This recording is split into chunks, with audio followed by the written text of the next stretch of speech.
Globalization refers to the increasing interconnectedness and interdependence of social and economic phenomena across national boundaries. We can appreciate it in every street we walk, every train we take, every book we read, and every product we buy. Globalization is present in different ways in every aspect of our lives. However, it has not only had an impact in economic and social aspects, but it has had an impact in culture. In the times of globalization, money has turned countries into stores, they say. Production and consumption practices, from pre-modern systems of economic exchange to the rise of capitalism and industrialization, to postmodernity and neoliberalism ruled by transnational corporations, gave rise to what is called now cultural globalization.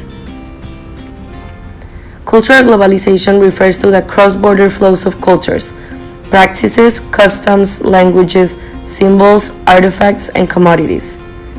It is the meeting of cultures and the expansion of networks of relations, goods, and knowledge based on the intertwining of cultures.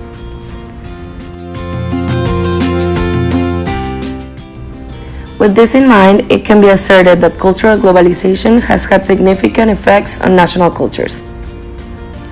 Theories of cultural globalization include that of cultural and media imperialism, which according to Diane Crane, refers to the scenario where one culture dominates or is imposed on others. Trade and production have now trespassed national borders, thus cultures.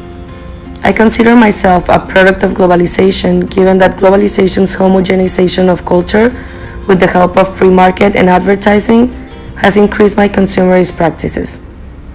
I also act as an agent of cultural globalization because these consumerist practices perpetuate cultural imperialism in society and market activity as well as a consumerist society.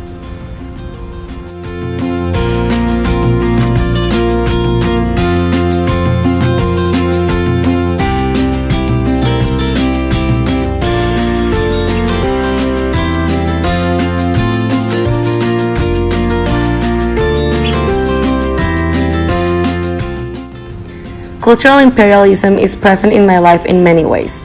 However, I will focus only on fashion.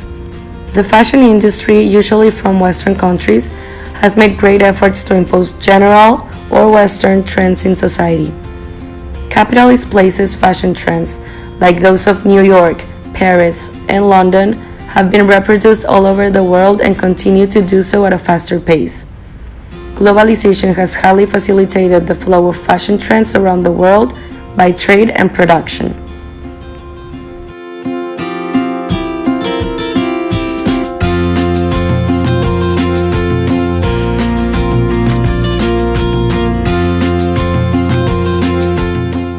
Living in a highly multicultural city like Sydney, it is still common to see people dressing in a similar way.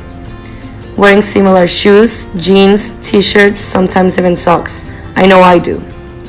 Western patterns dominate in the fashion industry.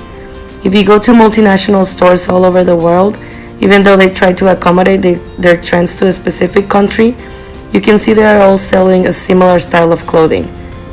Even people who are dressing differently are products of cultural imperialism.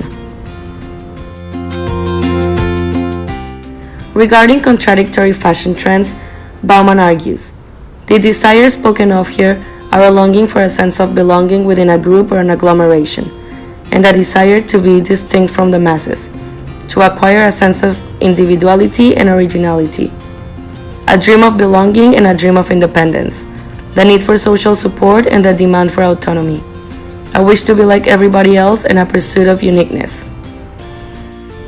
In this sense, even when I'm not shopping or wearing Western fashion trends, I am a product of cultural globalization and cultural imperialism.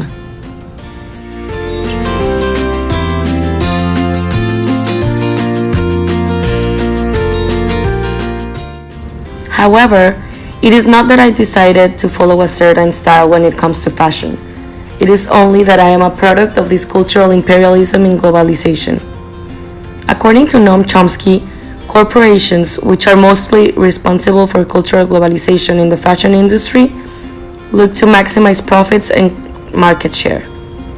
Because of this, their goal towards population and society is to create mindless consumers of goods that they do not really want nor need.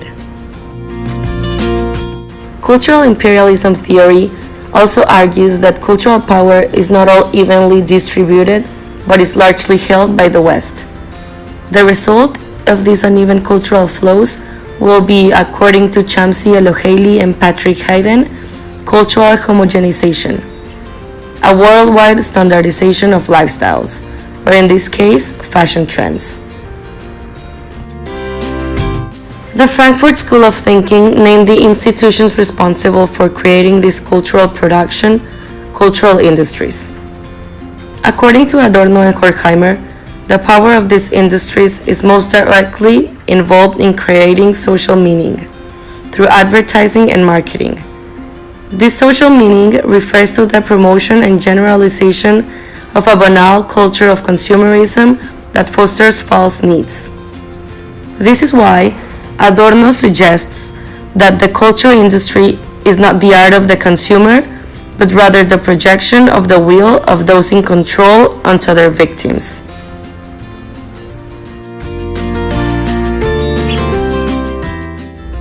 In conclusion, these are some of the reasons why I believe I am both a product and an agent of cultural globalization. The spread of trade, production, media, and advertising across national borders have had a homogenization-like impact on fashion.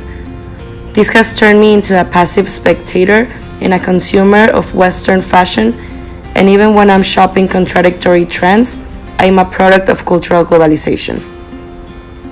I am also an agent of globalization because I contribute to the reproduction of these trends, and I also satisfy the market's needs while looking to satisfy mine.